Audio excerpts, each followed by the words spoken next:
When you feel like someone is manipulating you, you suffer. You're not free. Is if you believe someone is manipulating you, you're being manipulated, but you may not be able to see whether it's really coming from elsewhere or it's coming from your own mind. That's the part where it's very fuzzy to look at one's own mind. But I think you should engage things that make you happy, that raise your vibration, that raise your thoughts. It is tempting to get into all the manipulation. I mean, manipulation has always gone on. This is nothing new. You know about some of it, or you think you know about it, and maybe you do, maybe you don't. But it's a lot of it is provided via technology, isn't it? So you have to be very careful. What you think about, you become, period. You see, you have not yet, unless you've attained enlightenment, you have not really seen how powerful the mind is. There will come a day when you finally recognize that your mind is omnipotent. It is all powerful. Fortunately, it doesn't play out that way because you haven't yet learned how to be responsible for it at that level.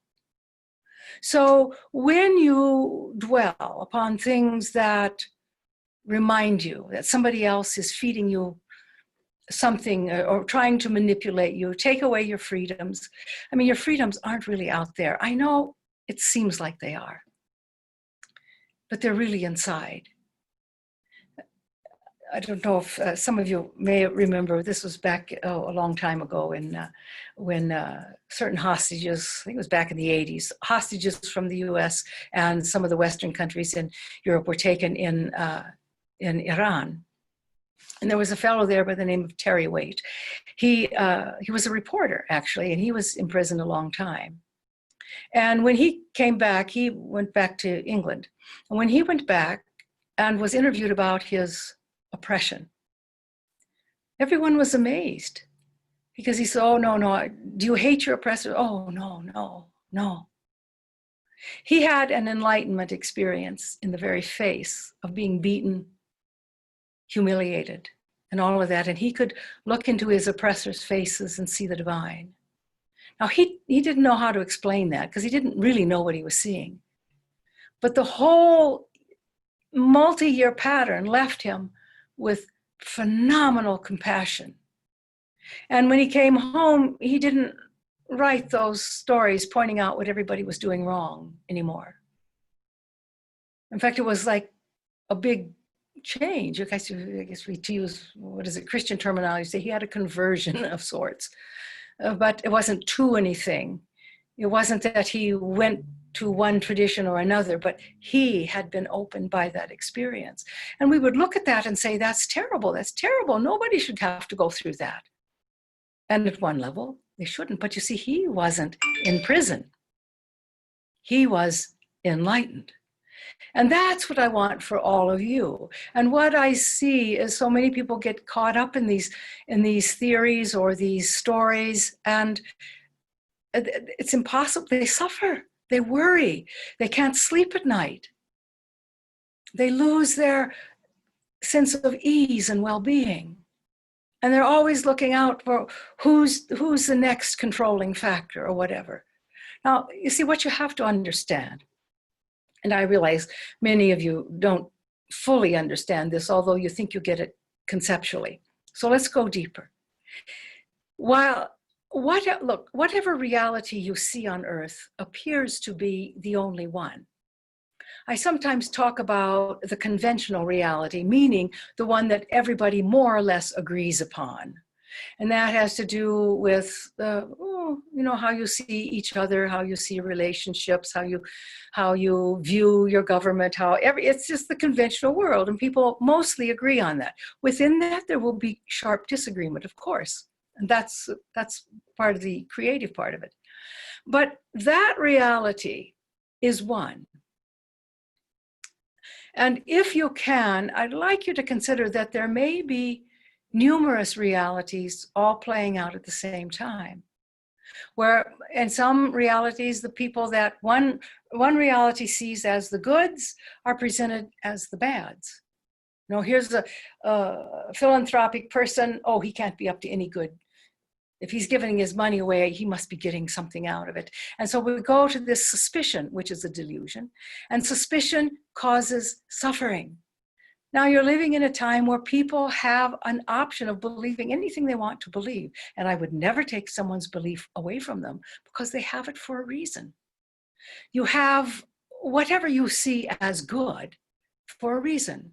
You have whatever you see as other than good for a reason. The reasons are all, this is the personal part.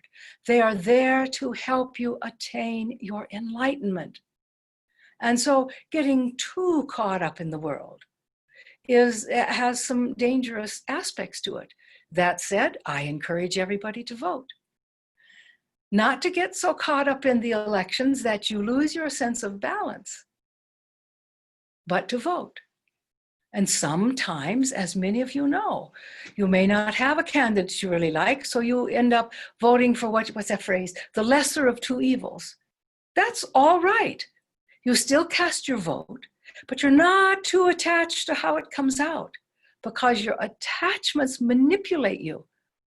And so when you're feeling manipulated, it's probably a good idea to go inside and say, well, what are my attachments here? You know, where am I connected to? And see, most people say, well, attachments, that's greed. I want. It's also aversion. You are all mightily attached to your aversions. You don't want to give them up. You believe them. So that's not less attached, is it? You're very attached. You're attached to your delusions as well. So that's what I would say is think about what you get out of it.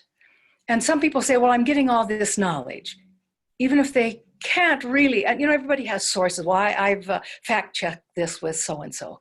And some of that's illusion too, but you have to discover that for yourself. So if you get so wound up in it, that there's no space for the divine because you're worrying all the time, or you're afraid that someone else is going to come up with another agenda.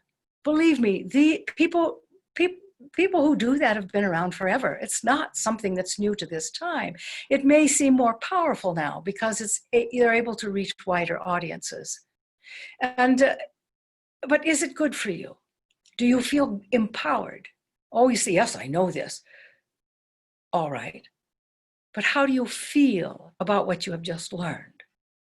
That can tell you a lot. Is it something that incites worry or anxiety? Then maybe you don't need to be feeding the mind that. It's not, you know, somebody said, well, you want to go into denial. I can read your thoughts right now. I don't want you to go into denial. I want you to be awake. And when you're awake, you can see that there are all these different manifestations of the divine. Some of them are low frequencies. Some are at high frequencies. Train your concentration on the high frequencies. And if that takes you into some place that others call a conspiracy theory, so be it. Learn what you can from it, but stabilize the mind on what is good, what is beautiful, what is true. And then I think you will have done well. Thank you.